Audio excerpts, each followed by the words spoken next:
My fiancée said, people only invite you because of me. On your own, you're forgettable. I replied, good to know. That week, I stopped going anywhere with her. 3 days later, one of her closest friends pulled her aside, and whatever she whispered made my fiancé go completely pale. I'm Ethan, 29, and I spent 2 years engaged to someone who slowly convinced me I had no value outside of being her plus one. This is about the week I tested that theory and discovered she'd been lying to both of us. I met Taylor when I was 27. She was charismatic, social, the kind of person who knew everyone at every party. I'm more reserved, the type who'd rather have dinner with 3 close friends than attend a massive gathering. Opposites attract, right? For a while it worked. She pulled me into her social world. I grounded her when things got overwhelming. We got engaged after 18 months. The relationship felt solid, or at least I thought it did. Looking back, the cracks were there early. I just didn't recognize them as cracks. Taylor had this habit of positioning herself as the reason I had a social life. Thank God I brought you out tonight. You'd never leave the apartment otherwise. People wouldn't even know you exist if I didn't introduce you around. It started as teasing, then became her standard explanation for why we were invited places. About 4 months ago, the comments got more pointed. We were getting ready for her coworker's birthday party when she turned to me and said, you should make more of an effort to talk to people tonight. I don't want them thinking I dragged along dead weight. Dead weight, you know what I mean? You stand in the corner nursing one drink all night. People notice, so don't bring me. I can't show up alone. That looks worse. Just try to be more engaged. Okay, I tried. I talked to her coworkers, asked about their jobs, laughed at appropriate times, but I could see it in her expression throughout the night. I wasn't performing well enough. I wasn't the social, charming partner she wanted me to be. The breaking point came 2 weeks ago. We were invited to a dinner party hosted by one of Taylor's closest friends, Rebecca. 8 couples fancy restaurant, the kind of evening where everyone tries to out interesting each other with travel stories and career updates. I was quiet most of the night, not because I was uncomfortable, just because I didn't have much to add to conversations about yacht trips and corporate promotions. Taylor kept shooting me looks, those subtle glances that said, say something, do something, stop embarrassing me. On the drive home, she let me have it. That was painful. You barely said 10 words all night. I didn't have anything to contribute to those conversations. That's the problem. You never do. You just sit there making me look bad. How does my being quiet make you look bad? She pulled the car into our apartment complex parking lot and turned to face me because people only invite you because of me. They don't actually want you there. They tolerate you because you're with me. On your own, you're forgettable. The words hung in the air. Forgettable. She said it with such casual certainty, like it was just an obvious fact she was finally being honest about. Good to know, I said quietly. I'm not trying to be mean. I'm being realistic. You need to hear this. If you want people to actually want you around, you need to make more effort. I got out of the car and went inside. She followed, still talking about social strategies and personality adjustments I should make. I nodded along, went to bed, and lay there processing what she'd just said. The next morning, I made a decision. If people only invited me because of Taylor, then I'd stop going places with her. Let's see what happens. Update 1. That week, Taylor had 3 social events planned. Wednesday, drinks with her work friends, Friday, dinner at Rebecca's place again, and Saturday, brunch with her college roommates. Events I'd normally attend without question. Wednesday afternoon, she asked what time I'd be ready to leave. I'm not going tonight. What? Why not? You said people only invite me because of you. So I'm testing that theory. You go have fun. I'll stay home. Ethan, I didn't mean you should stop coming to things. No, you were right. If I'm forgettable and only there because of you, there's no point in me going. People will probably enjoy themselves more without me there. You're being ridiculous. Maybe, but I'm also being forgettable at home where it won't embarrass you. She left for drinks without me. Came home around 11 p.m., didn't bring it up again. Friday, same thing. Aren't you coming to Rebecca's? No, you said people tolerate me because of you. I don't want to be tolerated. You go enjoy yourself. People are going to ask where you are. Tell them I'm being forgettable somewhere else. She went to dinner, came home around midnight. This time she seemed agitated. Rebecca asked about you. I told her you weren't feeling well. Why lie? Because I can't exactly say my fiancé is having a tantrum about something I said. This isn't a tantrum. This is me respecting your assessment of my social value. Saturday morning, she was clearly stressed. The brunch with her college friends was the big one, the group she saw most regularly. When she talked almost daily, you're coming to brunch. No, Ethan, enough. This has gone on long enough. People are asking questions. What questions about you? About us, about why you're suddenly not around. Tell them the truth. I'm forgettable and people only invite me because of you. I never should have said that, but you did, and now I'm curious to see if it's true. She went to brunch alone, spent the afternoon reading, working on a project for my job, enjoying the quiet. She came home at 400 p.m., walked in looking shaken, pale, didn't say anything, just went straight to the bedroom. I gave her an hour, then went to check on her. She was sitting on the bed, staring at nothing.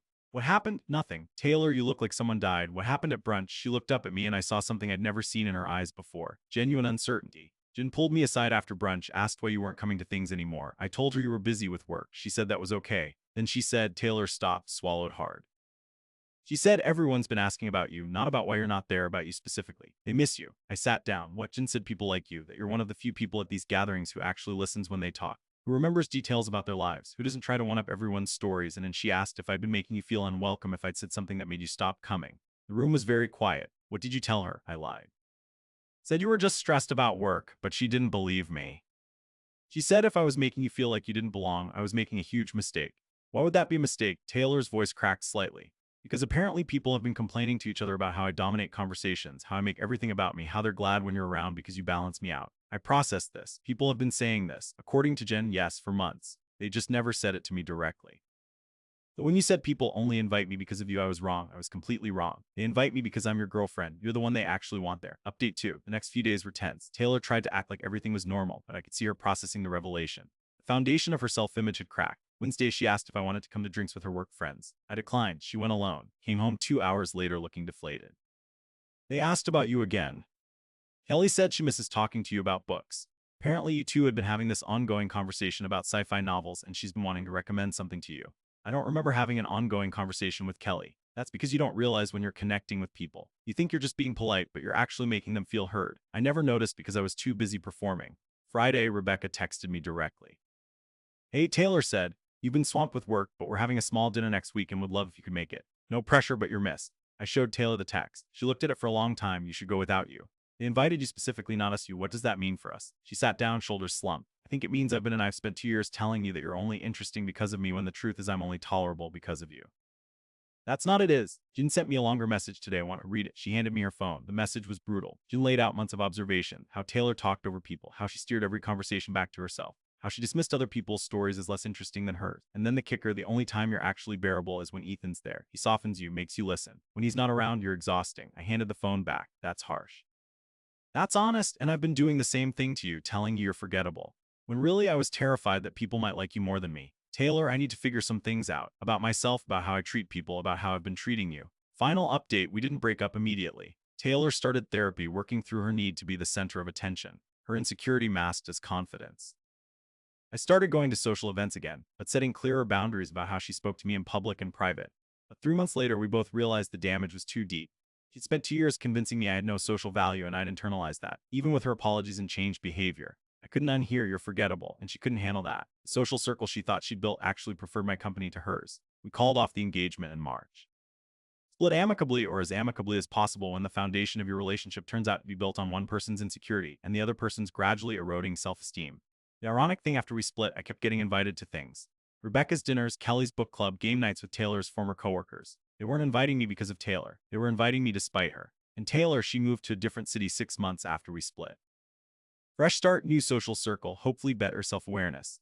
I genuinely hope she figured out how to be the charismatic person she always thought she was without needing to tear down the people around her to feel elevated.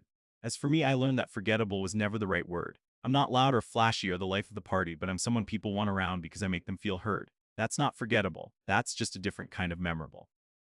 The moment Jin whispered whatever she whispered to Taylor at that brunch, the moment Taylor went pale and realized her entire social perception was inverted from reality, that was the beginning of the end. Not because I wanted revenge or vindication, but because we both finally saw our relationship clearly. She'd built her identity on being the reason I had a social life.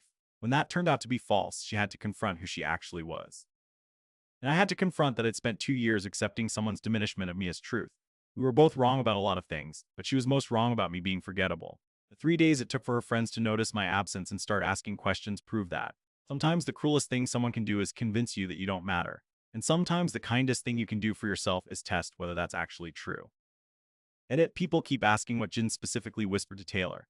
I never got the exact words, just Taylor's shaken recounting of the conversation. But based on how Taylor reacted and what she told me afterward, it was something along the lines of, everyone's wondering where Ethan is and why you keep coming alone. We like you, but we're here for him too. The specific words mattered less than the message. Taylor's entire perception of our social dynamic was backwards. Edit 2. For those asking if I felt vindicated, not really. I felt sad that it took me completely removing myself from situations for anyone, including me, to realize I actually belong there. Sad that Taylor's insecurity had warped both of our perceptions for so long. Vindication implies winning something. Nobody won here.